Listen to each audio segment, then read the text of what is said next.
अस्सलाम वालेकुम। क्या हाल है स्टूडेंट्स? उम्मीद करता हूँ खैरियत से होंगे। तो हमने एक ऑनलाइन लेक्चर सीरीज़ स्टार्ट की हुई है जिसमें डी ब्लॉक के टॉपिक हमने डिस्कस किए थे और आयन इलेक्ट्रॉन मेथड का हमने टॉपिक डिस्कस किया था।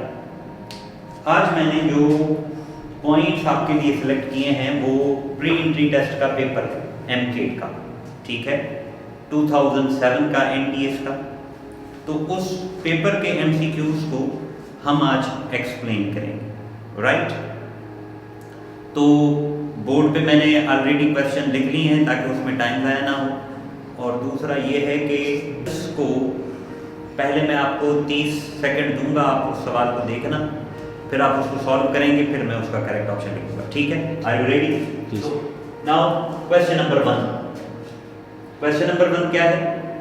If n is equal to 4 and l is equal to 3, it represents s orbital, p orbital, d orbital, f orbital, ठीक है। तो ये देखिए सवाल, 30 सेकंड है आपके पास, पॉज कर लें जब तक आप, ठीक है। चलो, तो कर दिया होगा आपने। ये जो क्वेश्चन है, ये क्वेश्चन है फर्स्ट ईयर चैप्टर 3 का, chapter 3 first year. This is related with the quantum numbers. Quantum numbers 4 होते हैं। एक होता है n, l, m, s।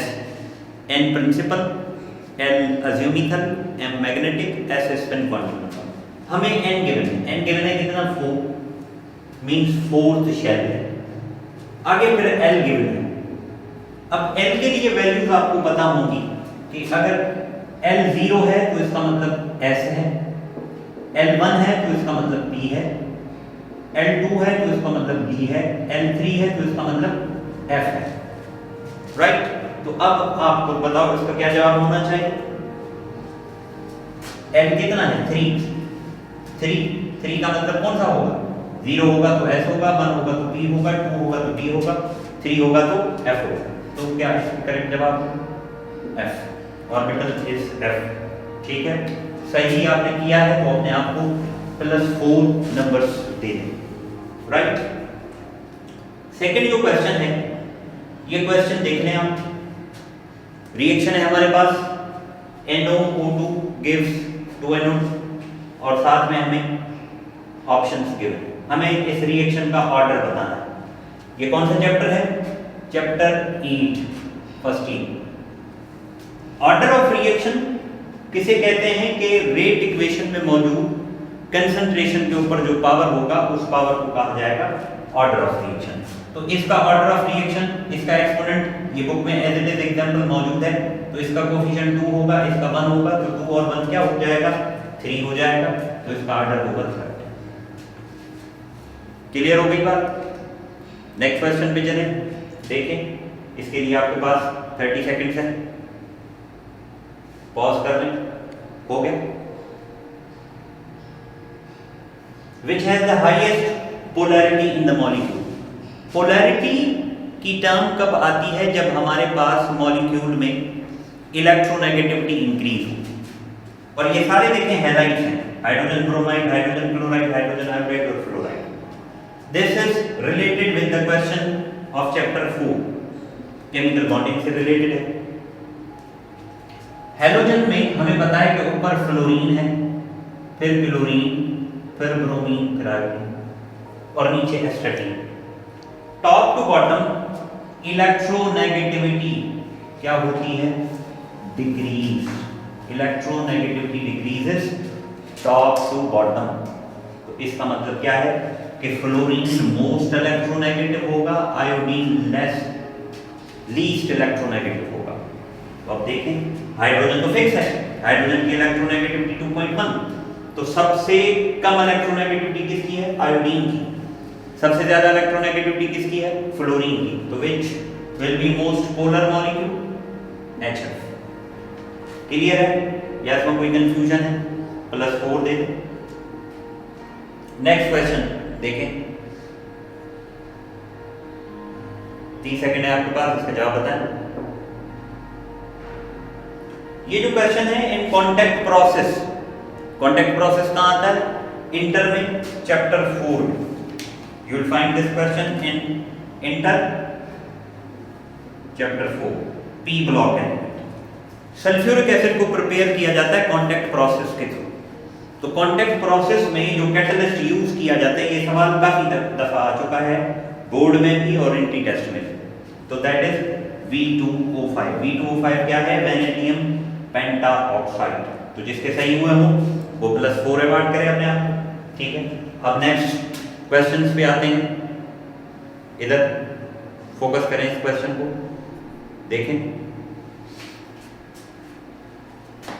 30 second है आपके पास, सही। ये जो सवाल है आपने पढ़ा होगा, this question is related with the chapter 7 inter. किससे रिलेटेड है? इंटर के चैप्टर 7 से। Benzene is नाइट्रेटेड means nitration of benzene, inter 7 chapter. Benzene की जब हम नाइट्रेशन करवाते हैं तो उस नाइट्रेशन के दौरान हम सल्फ्यूरिक एसिड को यूज करते हैं। If you remember the reaction, ये रिएक्शन में लिखता हूं इधर बेंजीन प्लस नाइट्रिक एसिड को यूं लिखते हैं हम HONO2, और साथ में हम क्या लिखते हैं? Concentrated H2SO4। तो क्या बन जाता है हमारे पास? बेंजीन पे जाके लगता है NO2। NO2 is what? Nitronium ion. तो जब सल्फ्यूरिक एसिड के साथ ये रिएक्शन करता है तो हमारे पास एक इंटरमीडिएट बनता है इलेक्ट्रोफाइल की सूरत में, जो जाके रिंग पर अटैक करता है। और वो जो इंटरमीडिएट है जो रिंग पर अटैक करता है, that is nitronium ion NO। ठीक है, सही हो तो +4 अवार्ड कर दें आप अपने आप को। ठीक है, समझ में आ रही बात? ये ऐसा रैंडमली मैंने आज सिलेक्ट किया, मैंने कहा आपको मैं ये 2007 का पेपर सॉल्व कर। क्वेश्चन नंबर 6 देखो, ठीक है, 30 सेकंड है। Which of the following particle on losing one electron will have half filled p orbital?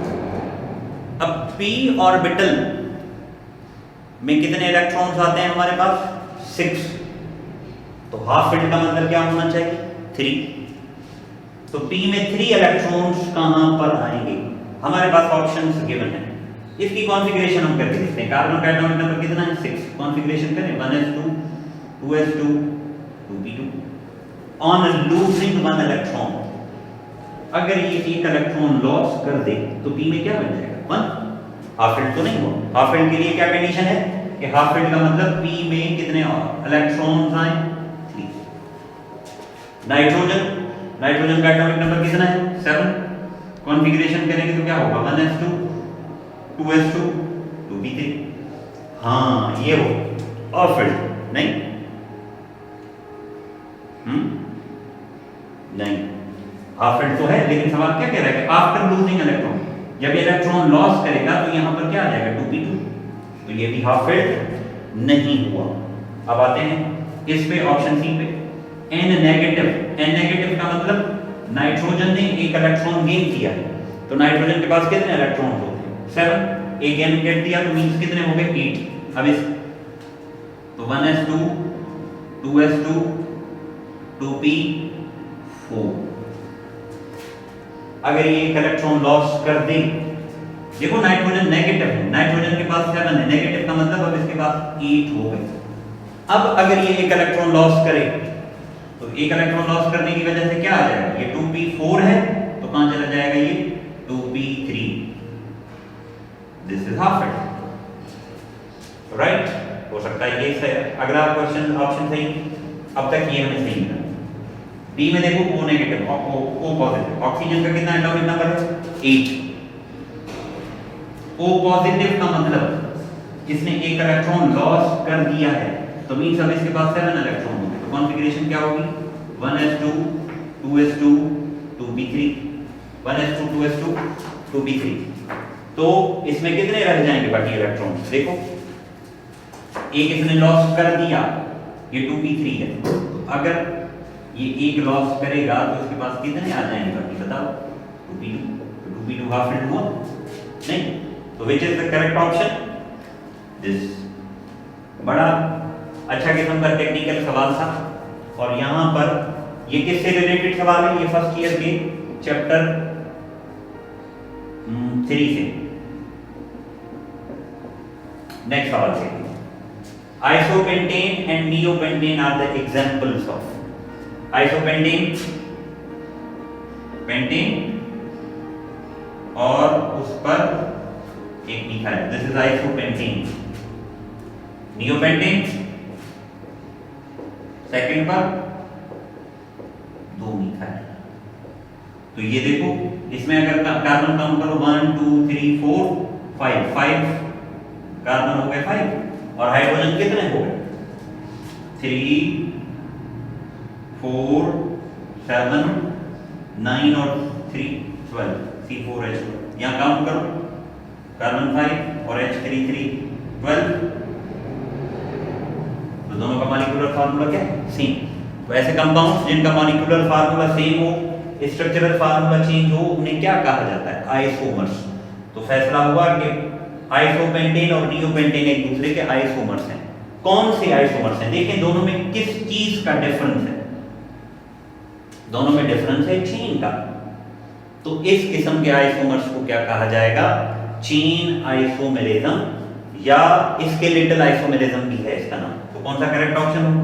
ये समझ गए बात या कोई कंफ्यूजन है? अगर सही हो तो अपने आप को +4 अवार्ड कर दें। यहां तक आपके 28 नंबर्स हो जाने चाहिए। अब फिर मैं दूसरे सवाल नोट करता हूं, फिर हम देखेंगे। नेक्स्ट सवाल है हमारे पास, रीड करो इसको, देखो। और 30 सेकंड है। The bond energy of H2 molecule is 98 kilo calories पर मोल, 110 किलो कैलोरीज पर मोल, 104 किलो कैलोरीज पर मोल, 36 किलो कैलोरीज पर मोल। अब ये जो क्वेश्चन है ये कौन से चैप्टर का है? समझ गए होंगे, इंटर चैप्टर 2 हाइड्रोजन। अब ये एक स्ट्रेट फॉरवर्ड क्वेश्चन है, मेमोरी बेस्ड क्वेश्चन है। H2 की बॉन्ड एनर्जी कितनी होती है? 104 किलो कैलोरीज पर मोल। ठीक है, नोट करने इसको। अगले सवाल पे +4 अवार्ड करते हैं अपने आप को, अगर सही है तो, नहीं तो 0। Question number 9, which pair of gases have same rate of diffusion at STP? कौन सी गैसेस का रेट ऑफ डिफ्यूजन सेम होगा STP पे, standard temperature pressure? H2 and neon, O2 and carbon monoxide, CO2 and ethane, CO2 and SO2। ये सवाल है किसका? Chapter 2 का, first year का chapter 2। Topic grams law of diffusion. और ग्राम्स लॉ ऑफ डिफ्यूजन का क्या फार्मूला है? R1/R2 is equal to √m2/m1 अगर मास इज गिवन हो, डेंसिटी इज गिवन हो तो d1/d2 आ जाएगा, वो d2/d1। अब उन गैसेस का रेट ऑफ डिफ्यूजन सेम होगा जिनका मोलर मास सेम हो। Molar mass same, rate of diffusion same. तो सिंपल सी ट्रिक है कि मोलर मास देखें, इसका मोलर मास कितना है? 2। इसका कितना है नियॉन का? 20 है। O2 का मोलर मास कितना है? 32। CO का मोलर मास कितना है? कार्बन का 12, ऑक्सीजन का 16, 20। तो ये भी नहीं। CO2 का मोलर मास कितना निकलेगा? 44। और C3H8 प्रोपेन का कितना निकलेगा? ये 36 और 8 44। ठीक है। और CO2 का 44 और SO2 का 64। तो किसका मोलर मास सेम निकला? इसका मोलर मास सेम निकला, तो इनका रेट ऑफ डिफ्यूजन क्या होगा? सेम। नेक्स्ट क्वेश्चन देखो, इस पे फोकस करो, ध्यान दो, 30 सेकंड है आपके पास। Viscosity of liquid depends upon, ये कौन से चैप्टर का टॉपिक है? Again this is first year chemistry chapter 2। Viscosity क्या होता है? Internal resistance to the flow of a liquid. Liquid के फ्लो में जो इंटरनल रेजिस्टेंस है उसका नाम है विस्कोसिटी। किस पे डिपेंड करती है ये? टेम्परेचर पे। हाँ जी, टेम्परेचर पे डिपेंड करती है। टेम्परेचर बढ़ाने से विस्कोसिटी कम हो जाती है लिक्विड की। साइज ऑफ मॉलिक्यूल पर करती है, शेप ऑफ मॉलिक्यूल पर करती है, इंटरमॉलिक्यूलर फोर्स पर करती है। तो क्या जवाब होगा? ऑल।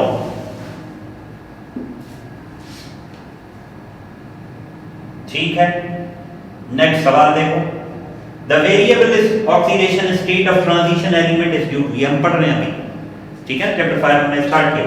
तो ट्रांजिशन स्टेट में हमने देखा था हमारे पास क्या आ रहा था, 3D और 4s।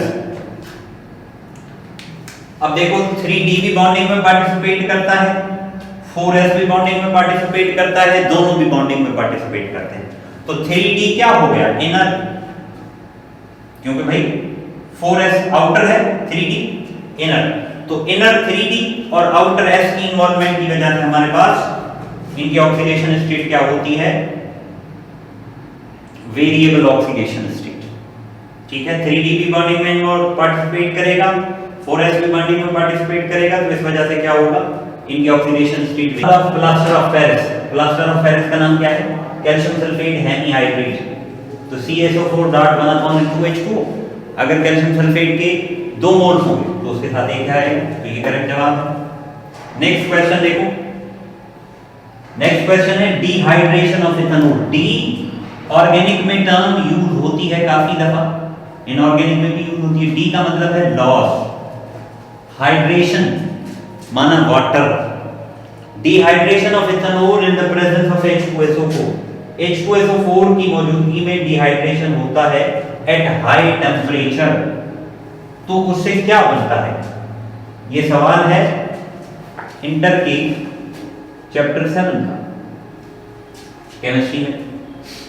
तो dehydration of ethanol in the presence of H2SO4 at high temperature results means ethanol C2H5OH concentrated H2SO4 लेंगे और हमारे पास हाई टेम्परेचर की कंडीशन है, तो क्या होगा, याद आ गया होगा आपको, C2H4 बन जाएगा और वाटर रिमूव हो जाएगा, तो means what is the product, ethene. Next question देखिए, नेक्स्ट क्वेश्चन में क्या है, hybridization between carbon to carbon atoms in C2H2, C2H2, C2H2 क्या है, ethyne, C triple bond C bond H। तो इथाइन में कौन सी हाइब्रिडाइजेशन होती है, sp हाइब्रिडाइजेशन, तो इस कार्बन की भी sp, इस कार्बन की भी sp, तो ये होगा करेक्ट ऑप्शन।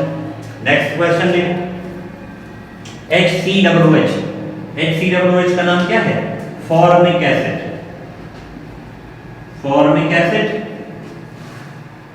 पर हमने कंसंट्रेटेड H2SO4 यूज किया, H2O बाहर निकल गया और साथ में कार्बन मोनोऑक्साइड बन गया। सवाल ये कि here H2SO4 act as a, H2SO4 acid है, हाँ जी एसिड है, कैटलिस्ट के तौर पर यूज होता है, हाँ, सल्फोनेटिंग एजेंट के तौर पर यूज होता है, हाँ, डिहाइड्रेटिंग एजेंट के तौर पर यूज होता है, यस। लेकिन इस रिएक्शन में, पर्टिकुलर इस रिएक्शन में ये किसका काम कर रहा है, तो it is removing the water, therefore हम इसे क्या कहेंगे, it is acting as a dehydrating agent, तो ये है करेक्ट जवाब। नेक्स्ट क्वेश्चन देखो, इथीन प्लस वाटर KMnO4, तो क्या होगा, KMnO4 यहां से वाटर को हम लिखते हैं HOH, तो ये इधर आएगा OH बन जाएगा, ये दोनों OH मिलकर कहां जाके अटैच करेंगे, इस कार्बन में, तो क्या बन जाएगा CH2OH 1,2 इथेन डाइकोल, जिसको कॉमनली क्या कहते हैं, इथाइलिन ग्लाइकोल। समझ गए होंगे बात, या इसमें कोई कंफ्यूजन है, तो अब तक आपको कितने 16 क्वेश्चंस, 16 क्वेश्चन मींस अब तक टोटल हम 64 मार्क्स का कर चुके हैं, तो 64 में देखें आपके कितने हुए हैं मुझे बताएं, ठीक है। नेक्स्ट क्वेश्चन करते हैं हम, ठीक है, चलते हैं नेक्स्ट क्वेश्चन की तरफ। नेक्स्ट क्वेश्चन के लिए आपके पास 30 सेकंड है, देखो ये है हमारे पास आइसोब्यूटेन, इट्स IUPAC नेम, इसका IUPAC नेम क्या होगा, IUPAC में नंबरिंग करते हैं 1 2 3, तो देखो ये 2 पे क्या है CH3 का नाम क्या है, मिथाइल, तो नाम क्या बनेगा, 2 मिथाइल प्रोपेन, 2 मिथाइल प्रोपेन। देखो कौन सा ऑप्शन है 2 मिथाइल प्रोपेन, जल्दी शाबाश, दिस इज करेक्ट। तो हमने आपको प्लस 4 नंबर्स दे ठीक है, आगे चलते हैं अगले सवाल की तरफ। ये कंपाउंड है एस्पार्टिक एसिड।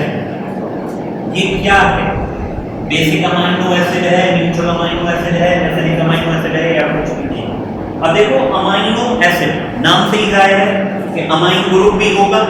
अमाइन ग्रुप क्या है? NH2, और एसिड भी होगा, मींस कार्बोक्सिलिक एसिड भी होगा। तो इस स्ट्रक्चर में देखें कितने कार्बोक्सिलिक एसिड ग्रुप हैं?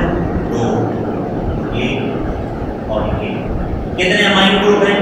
1। तो इसका मतलब 2 एसिडिक ग्रुप हैं, 1 बेसिक ग्रुप है। तो ओवरऑल ये कंपाउंड कौन सा बन जाएगा? ये कंपाउंड बन जाएगा acidic amino acid. Correct option क्या होगा? सी। हाँ, तो ये कौन से चैप्टर से सवाल था? ये था इंटर चैप्टर 6 से। ये कौन सा है? ये है इंटर चैप्टर 10। नेक्स्ट सवाल, tolerance reagent is used for identification of aldehydes. Aldehyde की आइडेंटिफिकेशन के लिए टॉलरेंस रिएजेंट को यूज करते हैं, ठीक है? तो it is characterized by appearance of. कैसे पता चलता है? मैंने आपको बताया हुआ है कि अगर किसी कंपाउंड में डाउट है हमें कि एल्डिहाइड है, तो हम क्या करेंगे? हम उसमें टॉलरेंस रिएजेंट्स मिला देंगे। तो टॉलरेंस रिएजेंट मिलाने से क्या होता है? टॉलरेंस रिएजेंट में होता है सिल्वर। तो एल्डिहाइड क्या करता है? उस सिल्वर को रिड्यूस कर देता है, और वो सिल्वर को रिड्यूस कर देता है तो वो सिल्वर उस गिलास की सरफेस पर डिपॉजिट हो जाता है। याद रखें, अगर गिलास पे सिल्वर डिपॉजिट हो जाए तो वो गिलास मिरर का काम करने लग जाता है। तो दैट इज क्या? Appearance of mirror. और यही टेक्निक चैप्टर 5 में टॉपिक है सिल्वरिंग ऑफ मिरर। इसको बेस बनाकर सिल्वरिंग ऑफ मिरर का काम किया जाता है, ठीक है? उसमें होता क्या है? इसमें क्या होता है कि भाई सिल्वर रिड्यूस हो जाता है और जो ऑर्गेनिक कंपाउंड है वो ऑक्सीडाइज हो जाता है, ठीक है? ये कौन से चैप्टर का सवाल था? ये चैप्टर का सवाल था इंटर चैप्टर 9। नेक्स्ट क्वेश्चन देखो, the solution of log a upon b। Simple सा क्वेश्चन है, आप जल्दी कर जाएंगे, फौरन आपको पता चल क्या होगा। ये कहां का सवाल है? ये फर्स्ट ईयर का 01 का सवाल, चैप्टर नंबर। log के कितने फार्मूले हैं? 3। मल्टीप्लाई है तो वो प्लस में कन्वर्ट होगा, डिवाइड है तो वो माइनस में कन्वर्ट होगा, पावर होगा तो वो log से पहले आ जाएगा। तो ये क्या है? डिवाइड। डिवाइड किस में कन्वर्ट हो जाएगा? माइनस। तो क्या होगा? log a minus log b। समझ रहे हैं बात? या इसमें कोई कंफ्यूजन है? ठीक है, हमने आज ये पेपर सेलेक्ट किया है, कौन सा? एनटीएस का 2007 का पेपर। तो ये मेडिकल के लिए है पेपर, लेकिन इंजीनियरिंग वाले भी अपनी केमिस्ट्री को यहाँ से चेक कर सकते हैं कि उनको कितना concept recall. P = nRT is valid for. अब ये जनरल गैस इक्वेशन है, या इसको इक्वेशन ऑफ स्टेट भी कहते हैं, या आइडियल गैस इक्वेशन कहते हैं। ये किसके लिए वैलिड है? This is valid for ideal gases. Ideal gases के लिए वैलिड है। This is correct option. और ये कहाँ है? फर्स्ट ईयर का चैप्टर 0 स्टेट फॉर्मेट। ठीक है, समझ में आ रही बात? क्वेश्चन नंबर 22 बड़ा सिंपल सा क्वेश्चन है। In 80 gram NaOH there are dash moles। 80 gram NaOH में कितने मोल्स हैं? Divided by molar mass. Mass in grams को डिवाइड करेंगे किससे? मोलर मास से, तो हमें क्या मिल जाएंगे? नंबर ऑफ मोल्स मिल जाएंगे। कितने मास इन ग्राम से? 80।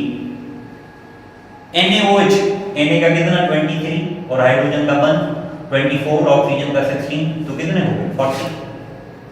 0 से 0 गया, 4 × 4 2 8। आंसर क्या है? 2। तो कितने मोल्स हैं? 2।